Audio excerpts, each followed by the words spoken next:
माता अहिल्याबाई धाम अहिरौली बक्सर में मुझे जाने का सौभाग्य प्राप्त हुआ, जहाँ पर संत श्री जीयर स्वामी जी का संत सनातन धर्म के ऊपर एक यज्ञ का होना अपने आप में बक्सर के लिए गौरव की बात रही है। आज देश विदेश के तमाम संतों ने एक मंच पर बैठकर संत सनातन धर्म की रक्षार्थ हेतु अपने संबोधन में इस बात को कहा कि संत सनातन धर्म से ही सारे धर्मों का उत्पत्ति हुआ है, लेकिन आज सनातन धर्म खतरे में है।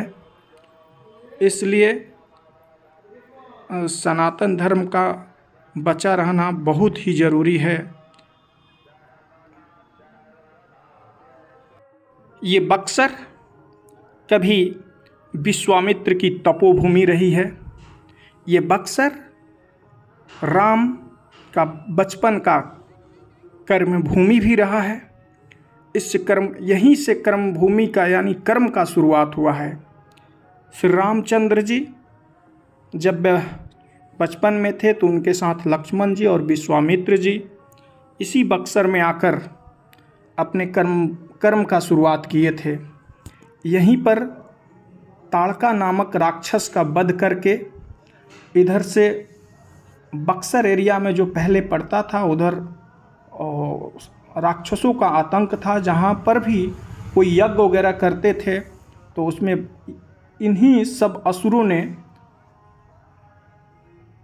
यज्ञ को नहीं होने देते थे और इधर के लोग बहुत ही आतंकित रहते थे। तब विश्वामित्र जी ने श्री रामचंद्र जी और लक्ष्मण जी के साथ यहीं से ताड़का नामक राक्षसी का वध करते हुए यहाँ घनघोर जंगलों में शुबाहू इत्यादि जैसे राक्षसों का वध किए थे। और आज मुझे ये कहने में कोई अतिशयोक्ति नहीं है कि बक्सर का भूमि आज के समय में भी, जब त्रेता युग में श्री रामचंद्र जी आए थे और इस बार भी राम के कर्मभूमि पर पूज्य जीयर स्वामी के द्वारा यज्ञ का हो रहा है, जहाँ पर हिंदू राष्ट्र बनाने की अपनी तैयारी में सारे संतों ने अपने उद्बोधन में कहा है कि मोदी और जोगी हैं तो कुछ भी मुमकिन है। तो आइए सुनते हैं इन संतों की वाणी संतोष के साथ। जब भी कुछ संत कहते हैं कि संत के मंच पर बैठ करके राजनीति नहीं, लेकिन राज न हो ही धर्म बिनु जाने, नीति बिनु जाने, धर्म के बिना राज नहीं चल सकता। इसीलिए हर एक राज्य में एक पुरोहित होते थे धर्म नीति का निर्धारण करने के। वशिष्ठ जी महाराज भगवान श्री राम के यहाँ रहते थे। धर्म के बिना राजनीति अगर होगी वह स्वतंत्र हो जाएगा, अन्याय की ओर बढ़ पड़ेगा। इसलिए धर्म पूर्वक राजनीति होनी चाहिए। आज हम गौरव से कहते हैं कि हम हिंदू हैं, हमारा भारत हिंदू राष्ट्र हो, लेकिन अगर वह विधेयक पारित हो जाता तो आज हम बोलने योग्य भी नहीं रह पाते। भगवान सभी सामान्य करने के लिए कुछ भी परिवर्तन भी करते हैं, किसी को स्थापित भी करते हैं। आज हमारे मोदी जी को इस भारतवर्ष में लाया। आज भारतवर्ष का नाम पूरे विश्व में ऊंचा हो रहा है।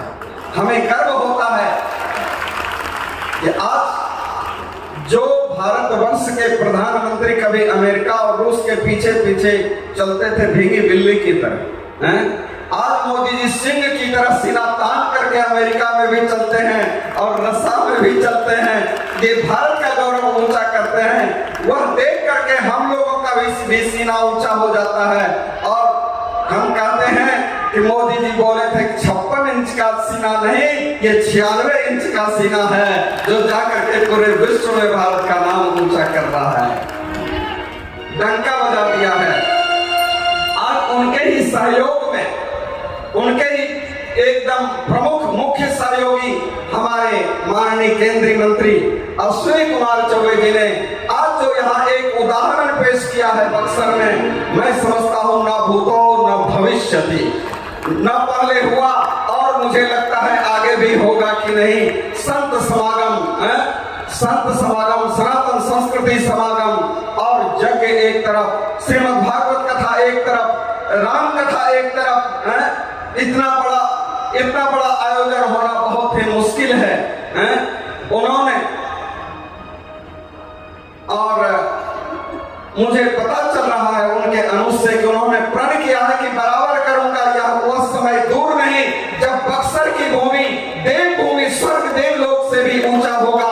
अगर ऐसा कार्यक्रम बराबर हुआ, हर साल हुआ और भगवान श्री राम प्रत्यक्ष यहाँ आकर के धर्म अर्थ काम मोक्ष की स्थापना करते हैं, किया है उन्होंने और करते रहेंगे। सभी संत आवेंगे, संत धारयति धरित्रम, जब संत आवेंगे तो ये बक्सर की भूमि बार बार धन्य होती रहेगी और यहाँ की जनता देव तुल्य हो जाएगी। समस्त यह भूमि देवलोक हो जाएगी, ये बक्सर की भूमि देवलोक हो जाएगी।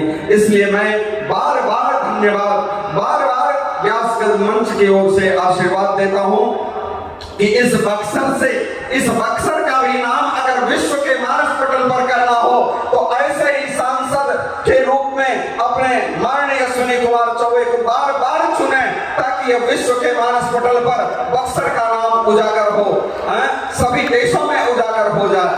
इसलिए कि आज यह बक्सर नहीं है, यह देवलोक से भी ज्यादा महत्व रखने लगा है। आज आपके यहाँ बहुत अच्छे संत भी आ रहे हैं जो शासक भी हैं। राजनीति और धर्म नीति के एकमात्र केंद्र बिंदु उत्तर प्रदेश के मुख्यमंत्री, यशस्वी मुख्यमंत्री योगी आदित्यनाथ जी, जो धर्म और राजनीति दोनों के एकमात्र केंद्र बिंदु और पर्याय बनकर के शासन कर रहे हैं। आज उन्होंने उत्तर प्रदेश को स्वर्ग बना दिया है। जहां भी तीर्थ क्षेत्र में जाए देखिए कि कितना सजा दिया है।